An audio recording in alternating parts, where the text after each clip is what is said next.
Hello everybody, this is General Yanis, and today in Death Card Tactics I'm going to be looking at the new model of Be Lakor and the revealed rules from Warhammer community. So should we be aware of Be Lakor? Let's take a look.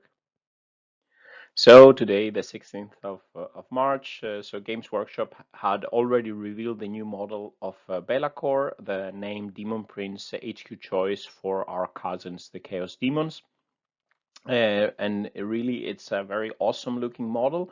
And judging by the size of this poor guy down here, or maybe yeah, depending on your viewpoint, of course. But looking at this size, it seems that the new Bellacore will be a huge model, similar in size to Mortarion.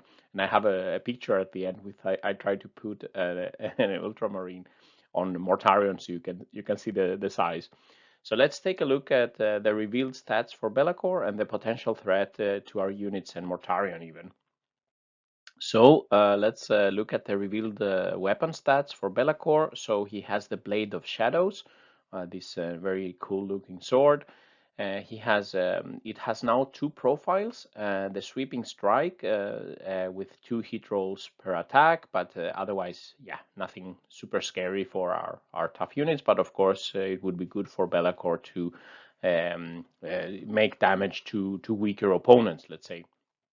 But then if we look at the piercing strike, here it's really a terrifying weapon. So it's a strength +4 melee weapon, AP -4, and the damage now is the very good and consistent D3+3. And what is really terrifying about this is the ability that an attack with a piercing strike can ignore the invulnerable saving throws of the opponent. So basically, with this very high AP, it will be a lot of units and characters that cannot have any save against the piercing strike.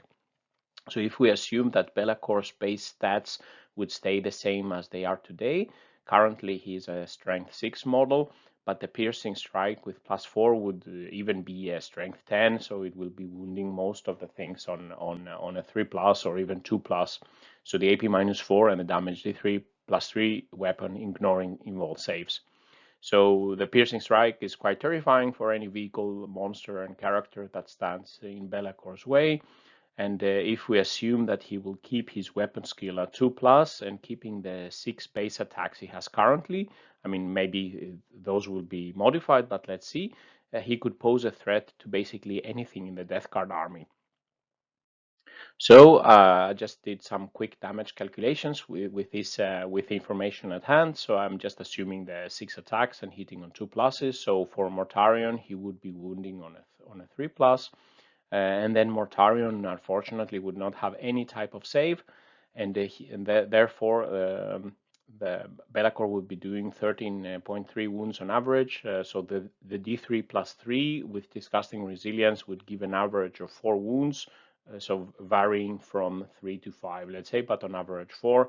And thankfully for Mortarion, with a Feel No Pain of 5+, he will only, let's say, get 9 wounds. So, but it will be after one round of attacks from Be Lakor, he would have lost half his wounds on average expected. If we look at something else, other units in the Death Guard army, like Plagueburst Crawlers, so here again, no saves. We cannot use the demonic save. So with the 13 wounds on average, here the Plagueburst Crawler would be killed in after one round, assuming this background information for Be Lakor. Demon Prince as well, very similar. If we look at our Terminators, with toughness 5 and other of our units with toughness 5, Be Lakor would be wounding on 2+. Here we would have a 6+ armor save due to the 2+ base save. So very small chance to ignore to save, let's say, with a normal armor save. So and every unsaved wound would kill outright the Terminator. So D3+3 would be a minimum 4 damage, being reduced to 3, so killing one model. So on average, it would be killing 3.5 Terminators. All the other characters like Lord of Contagion, Lord of Virulence, Typhus, etc., they would be getting, let's say, the similar 14 wounds, so they will be killed.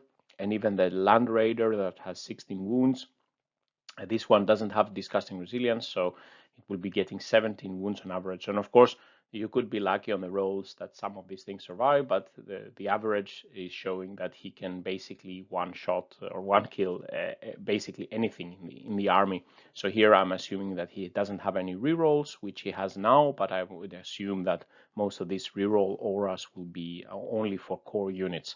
So I don't assume here any other modifiers to hit or to wound.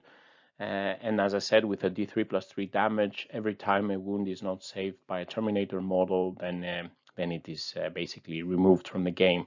And a Mortarion expected to lose half his wounds, and any other character or demon engine and vehicle is likely to be gone if Be Lakor strikes.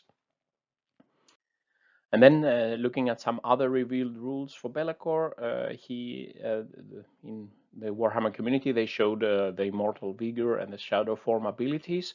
So basically, he has some very good rules to protect him from incoming damage. He has a 4+ Invul save. He has a -1 to be wound from ranged damage. So we will be wounding much more tough, more difficult. He's also had the shadow form, giving him a -1 to be hit, and not allowing the opponent to reroll the hit rolls against the Be Lakor. So really some very helpful stats here, but of course we have to see his toughness and wounds and everything when all his stats are revealed.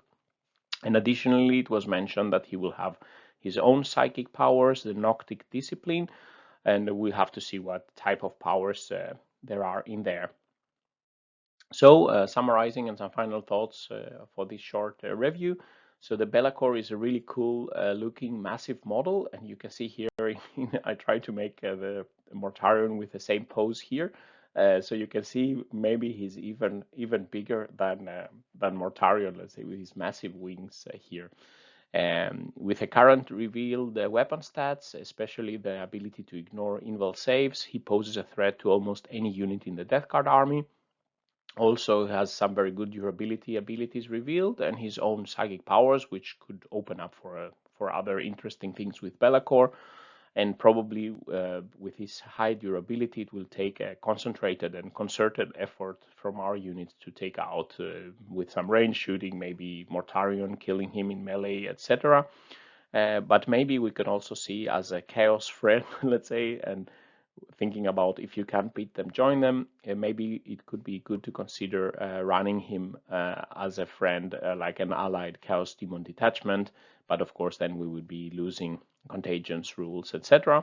But let's wait to see all the rules and point costs, of course, and looking also forward to the Chaos Demons Codex when it comes. Because I know a lot of people have questions about the summoning and how could we use that in some sort of way. So with these words, this concludes this short video of Be Lakor. What do you think about this model? And have you been running then the current Be Lakor in some allied detachments, or maybe as playing Chaos Demons? Leave some comments below. If you like this video, press like and subscribe to the channel, where I will be bringing you more videos on Death Guard tactics, and yeah, also trying to broaden the scope to include more Chaos and Chaos Demons reviews. So with these words, General Yanis is signing out. Stay safe out there, and bye-bye.